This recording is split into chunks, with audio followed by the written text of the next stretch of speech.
Pada pembelajaran kali ini, kita akan membahas tentang tumbuhan biji tertutup atau Angiospermae. Nah, adapun ciri-ciri tumbuhan biji tertutup, yang pertama ada bunga yang sesungguhnya. Artinya bunga yang sesungguhnya sudah memiliki kelopak bunga, mahkota bunga, benang sari, serbuk sari, dan perhiasan bunga lainnya. Ciri yang kedua, daunnya beraneka ragam, ada yang pipih, lebar, dengan susunan tulang yang beraneka ragam. Susunan tulang itu ada yang menyirip, kemudian ada yang sejajar. Ciri yang ketiga, bakal biji atau biji tidak tampak, karena biji akan ditutupi oleh daun buah atau daging buah. Ciri yang keempat, selisih waktu yang relatif pendek antara penyerbukan dan pembuahan. Ciri yang kelima, adanya pembuahan ganda. Artinya, tumbuhan biji tertutup atau Angiospermae mengalami pembuahan sebanyak 2 kali. Nanti saya akan menjelaskan bagaimana proses pembuahan ganda pada Angiospermae.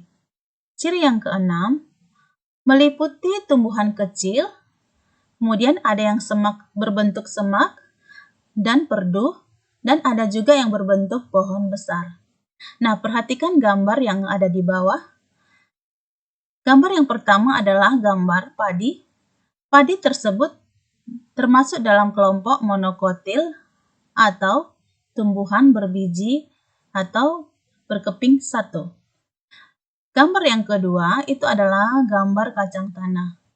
Kacang tanah termasuk dalam kelompok dikotil atau biji berkeping dua.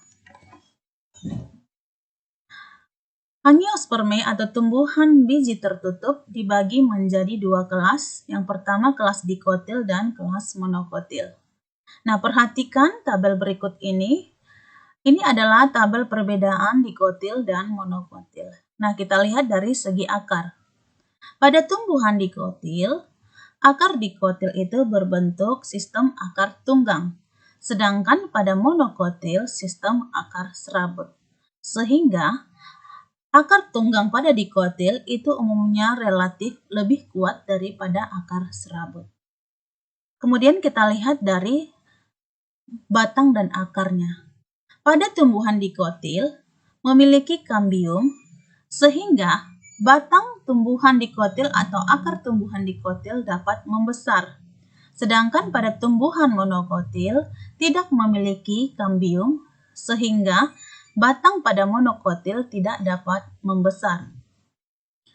Kemudian kita lihat dari segi daunnya. Susunan tulang daun pada dikotil itu ada menyirip. Contoh menyirip itu contohnya daun rambutan, daun mangga, daun durian, atau ada juga yang menjari. Contohnya daun ubi kayu, daun pepaya. Sedangkan pada monokotil, susunan tulang daunnya sejajar atau melengkung. Contoh tulang daun sejajar yaitu ada pada daun tebu, daun padi, daun jagung, dan daun kelapa. Kita lihat dari segi bunga. Bunga pada tumbuhan dikotil memiliki mahkota sebanyak 4 atau 5, atau kelipatannya bisa 8, bisa 10. Nah, mahkota yang dimaksudnya itu adalah bagian bunga yang berwarna cerah. Sedangkan pada monokotil, jumlah bagian bunga atau mahkotanya 2, 3, atau kelipatannya. Kita lihat dari segi biji. Pada tumbuhan dikotil, saat biji berkecambah, itu akan membelah 2 menjadi 2 daun lembaga. Nah, coba kamu ingat atau kamu bisa analisis seperti kacang tanah. Kacang tanah itu memiliki biji yang dapat membelah menjadi 2. Nah, itu merupakan tumbuhan berkeping 2 atau memiliki 2 kotiledon. Sedangkan pada monokotil, saat berkecambah, bijinya tetap utuh atau tidak membelah.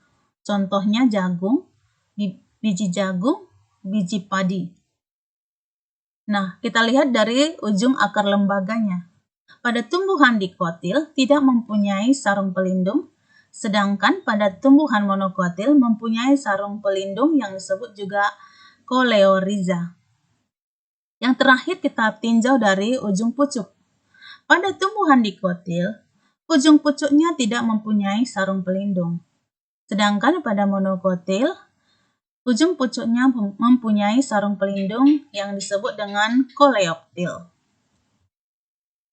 Nah, mari kita perhatikan siklus hidup tumbuhan berbiji tertutup.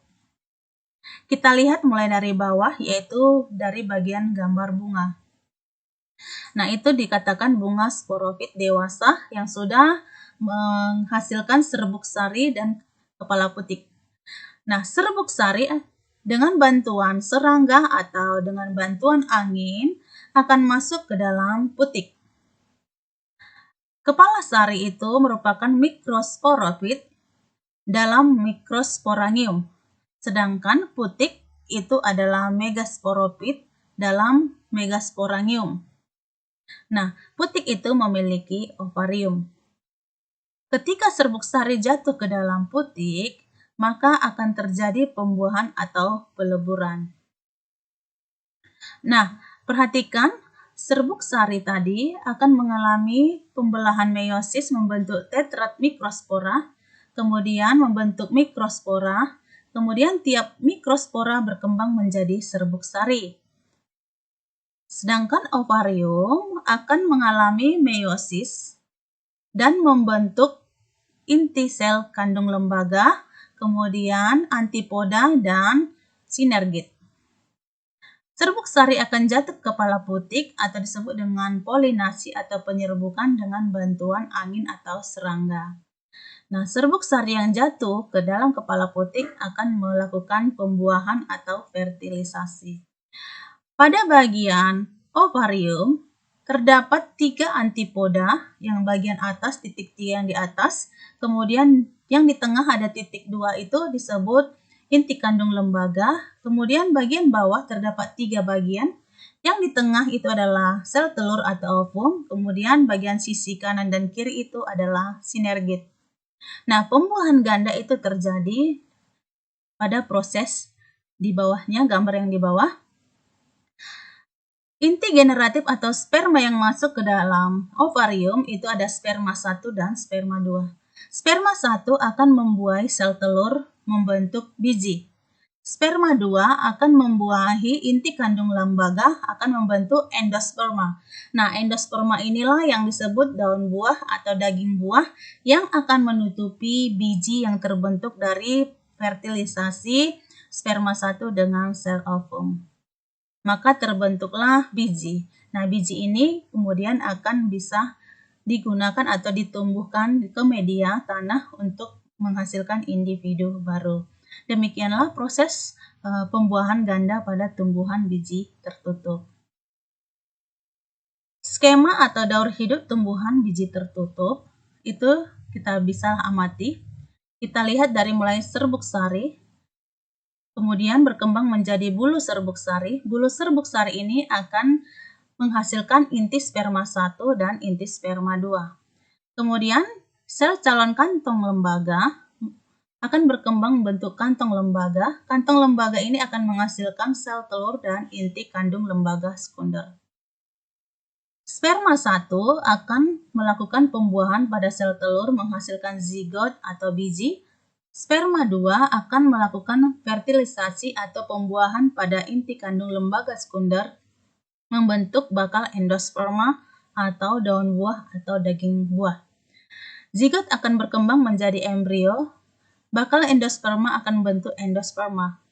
Nah, inilah yang dikatakan biji itu adalah tertutup oleh endosperma, maka dikatakan tumbuhan biji tertutup.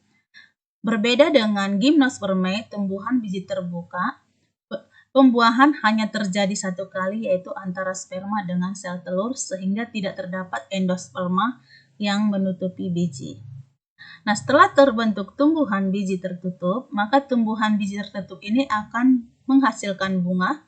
Bunga akan membentuk benang sari, kemudian putik.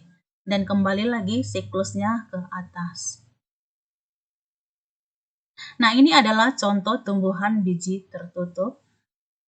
Ada pepaya atau carica papaya, kemudian ada kapas atau Gossypium sp, kemudian ada kacang kedelai, Glycine max, lalu ada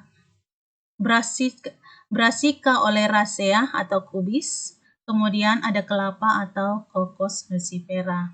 Demikianlah penjelasan tentang tumbuhan biji tertutup atau Angiospermae. Ibu harapkan anak-anak semua dapat mengerti tentang Angiospermae. Terima kasih.